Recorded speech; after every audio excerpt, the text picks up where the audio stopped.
Okay, everybody, I wanted to take a little bit of time to address working on your forum responses and replies. I think maybe explaining it verbally with a few slides might be helpful. I think for the most part, people have a reasonable idea as to what they want to do, but I want to make sure that you really understand that there's a method here that can ensure that you do really well on these forum posts and replies, and that the first week is always for many people a bit of a let's get acquainted week. You haven't really done much of this before, so now's your opportunity to do that. So let's walk through this and talk about this in a little bit more detail. Some of this is a duplication of what it is that I discussed with some of you in an email prior to the class starting. So this might be a bit of a duplication, but this should help you. So first of all, in getting ready, doing the prep work, as you go into each week, I suggest that what you do are the readings first. Read through the chapters that I give you and get a sense for what's there. And then go to your discussion questions and read those and carefully figure out what it is that you're being asked to do, what question you're being asked to answer, or what task you have to carry out. And then go back and reread the relevant sections related to that question in the readings. I think that's probably the best way to get ready to do this. You can spend more time with the relevant sections in unpacking and finding the relevant things that you need to do. Then you can go on to try to answer the questions. And I want to refer back again to the four-paragraph method of answering the questions. And the four-paragraph method is important. I'll explain to you a little while longer. But here's your first goal. As you look at the question that you have to answer at the forum, your first goal is to say, hey, I want to make two important points. What are two important points that I want to make with regard to the question that I'm being asked to answer or the task I'm being asked to carry out? And then the first paragraph is where you make your first point and you get a page reference to go along with it.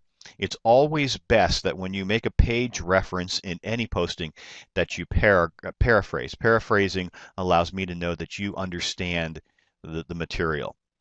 And then, after you complete that first paragraph with the page reference, which is your first important point that you want to make, then you move on to the second important point that you want to make, and you make that in the second paragraph.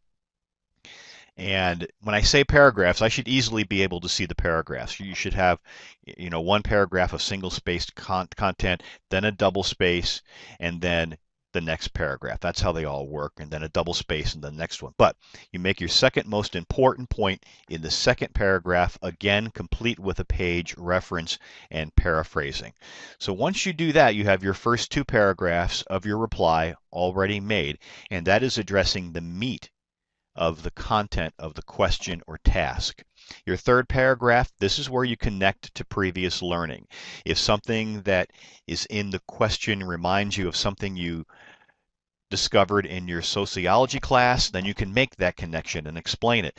If it's similar to a learning experience you had in a training class somewhere, great. If you were in a coaching clinic learning how to coach kids and something we talked about in the question relates to that, make that connection. And as the course goes along, sometimes something we cover in one week reminds you of something that we did in a previous week, and you can make that connection. So your third paragraph is all about clearly making a connection between what you learned and what you're addressing in this question and something else you learned anywhere in any of your experience, high school, college, work, whatever it might be. And then the third paragraph is where you apply this to your life. Apply a concept or idea that you've discussed in this question to something that you may have done previously in your life. It may have been an experience you had on a sports team in high school. It may have been, you can even apply this to a work situation that may not necessarily be directly related to sports. That's great too. Or you can talk about how you can see a concept maybe applying to your life once you graduate from college and get a job or something of that nature. So you can apply to something in the past and you can speculate on how it might apply to something that you see coming up in the future. When you're all done, you have 4 paragraphs. Okay, the first 2 paragraphs, paragraph 1 deals with the most important, deals with an important point you want to make. The second paragraph deals with another point that you want to make. Third paragraph connects to previous learning. Fourth paragraph is the application. The 4-paragraph method is important. I think it's important for a couple of reasons. Number one, it helps you to organize your thinking in a coherent way. And when you know kind of how you need to organize your work, it's a little bit easier. You don't have to spend so much time trying to figure out, well, how is it that I'm going to have this make sense? Go ahead and plug it in and use the 4-paragraph method. And I also have to admit that it helps me out a lot when people just put together some sort of more rambling, organic kind of post. I have to spend an awful lot of time trying to find the places that relate. Replies are important too. And replies you should really think of as being, this is replies to other people's responses to the questions. Think 2 paragraphs. The first paragraph, you agree with something that they said and you explain why. And the second paragraph is where you disagree, and this is where people have a little bit of a problem. So agreeing and disagreeing. When you agree, you explain why. When you disagree, you explain why. And disagreement doesn't necessarily have to be, oh, I think you're wrong and you've made it completely wrong and this whole thing is just weird to say it this way. You don't. Disagreement basically can mean any of the things on the screen here. You can go so far as to say, hey, I don't think your perspective is correct. And you can explain why. But you could also say, I think there's another way to look at it, a slightly different angle to look at it. What if we look at it from this person's perspective instead of another person's perspective? And you can also say, what if we add this on top of it? So disagreement is not necessarily, I think you're wrong, but it is also an area where I say, hey, you make a good point, but what if we look at it this way? The word but might very much help you get into the disagreement aspect. The fact is that we are all adults and we can disagree, or at least we should be able to disagree without making it personal.